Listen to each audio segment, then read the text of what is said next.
सामने ये जो इमेज दिख रही है आपको दोस्तों, ये एक सैटेलाइट इमेज है पैसिफिक ओशन की। पैसिफिक ओशन की बात की जाए तो पैसिफिक ओशन का जो वेस्टर्न पार्ट है, जो कि आपके चाइना के ईस्ट के साथ टच होता है, जापान के साथ टच होता है, ये जो western part of Pacific ocean है ये हो रहा है गर्म, और जो eastern part of Pacific ocean है ये गर्म नहीं है। तो western part of Pacific ocean के गर्म होने की वजह से नॉर्थ अमेरिका के ऊपर एक हीट डोम सा बनता नजर आ रहा है। ये आप देखिए, नॉर्थ अमेरिका के ऊपर एक इस प्रकार का हीट डोम बनता हुआ नजर आ रहा है, और इस हीट डोम के ऊपर एक नीले कलर की लाइन आपको बहती हुई दिख रही है। पता है ये लाइन कौन सी है? एक और इसका मैं आपको एनिमेशन दिखाता हूँ। GIF है ये आपको नॉर्थ अमेरिकन कॉन्टिनेंट दिख रहा है, और इस नॉर्थ अमेरिकन कॉन्टिनेंट के ऊपर एक जिगजैग सी लाइन चलती हुई नजर आ रही है। मालूम है ये लाइंस क्या होती हैं? ये है आपकी जेट स्ट्रीम्स। यही जेट स्ट्रीम आपको इस पर्टिकुलर फिगर में भी बहती हुई नजर आ रही है, लेकिन यहाँ पे बहुत पतली लाइन में बहती हुई नजर आ रही है। इतनी पतली नहीं होती, ये बहुत रैंडम होती है और अक्सर कर अपना इलाका बदलती रहती है। अब ये जेट स्ट्रीम कहीं ना कहीं इस हीट डोम को बनाने में एक मेजर रोल प्ले कर रही हैं। अब आप समझिए, आपको ये जानना है कि जेट स्ट्रीम्स क्या होती हैं। जेट स्ट्रीम्स एक बहुत ट्रिकी टॉपिक है, और इसके ऊपर मैंने एक अलग से वीडियो बना रखी है। अगर आप जेट स्ट्रीम, मेरा नाम हर्षित द्विवेदी के साथ यूट्यूब में सर्च मारेंगे, आपको पहली वीडियो मिल जाएगी, what are jet streams, polar and subtropical jets.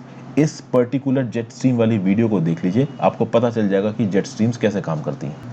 अब हल्की फुल्की स्टोरी मैं आपको रिकैप में बता देता हूँ। वैसे मैंने डेली करंट अफेयर्स में डिस्कस किया है। वेस्टर्न पैसिफिक ओशन गर्म होता है, उस गर्मी की वजह से यहाँ की जो हीट है वो ईस्टर्न पैसिफिक ओशन में ट्रांसफर होती है, जो कि ईस्टर्न पैसिफिक ओशन कंपेरेटिवली ठंडा है। कंडक्शन का प्रोसेस मैंने आपको बताया ही है। ये जो वेस्टर्न पैसिफिक ओशन की गर्मी है वो ईस्टर्न पैसिफिक ओशन में पहुंचेगी, और ईस्टर्न पैसिफिक ओशन से वो नॉर्थ अमेरिका के ऊपर पहुंचेगी। अगर आप इस पर्टिकुलर यहाँ पे इस GIF को देखिए, तो ये जो वेस्टर्न पार्ट का उठा हुआ आपको जो पोर्शन नजर आ रहा है, यहाँ कहीं पे पोर्टलैंड है। पोर्टलैंड पे 46-47 डिग्री टेम्परेचर रिसेंटली देखने को मिले थे, और ये हीट डोन अपनी लोकेशन को बदलता रह सकता है, डिपेंड करता है कि जेट स्ट्रीम कहाँ पे है, वेस्टर्न पैसिफिक ओशन में कितनी गर्मी है। तो ये जो वेस्टर्न पैसिफिक ओशन की गर्मी होती है वो ईस्टर्न पैसिफिक ओशन में पहुंचती है, और फिर वो आपकी अमेरिकन कॉन्टिनेंट के ऊपर पहुंचती है। कनाडा और USA दोनों को अफेक्ट करती है। अब ये गर्मी नॉर्मल कर सर्कमस्टांसेस में इधर उधर डिसिसिपेट कर जाती, इधर उधर फैल जाती, और वैसे भी ये इलाके काफ़ी ठंडे हैं। कनाडा और ये जो USA का नॉर्दर्न इलाका है, यहाँ पे ये काफ़ी ठंडे इलाके हैं। यहाँ पे अक्सर कर आपको बर्फ़ देखने को मिलती है, लेकिन 46-47 डिग्री टेम्परेचर्स यहाँ क्यों देखने को मिल रहे हैं? क्योंकि वेस्टर्न पैसिफिक ओशन से जो गर्मी आ रही है ना, उस गर्मी को यहाँ पे ट्रैप कर लिया है इन जेट स्ट्रीम्स ने।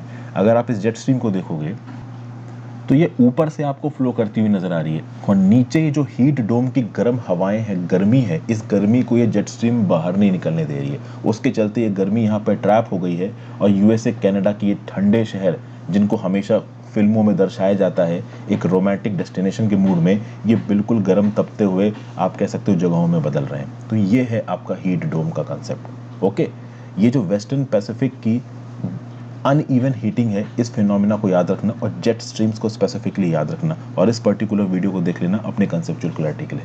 Thank you for watching, have a great day.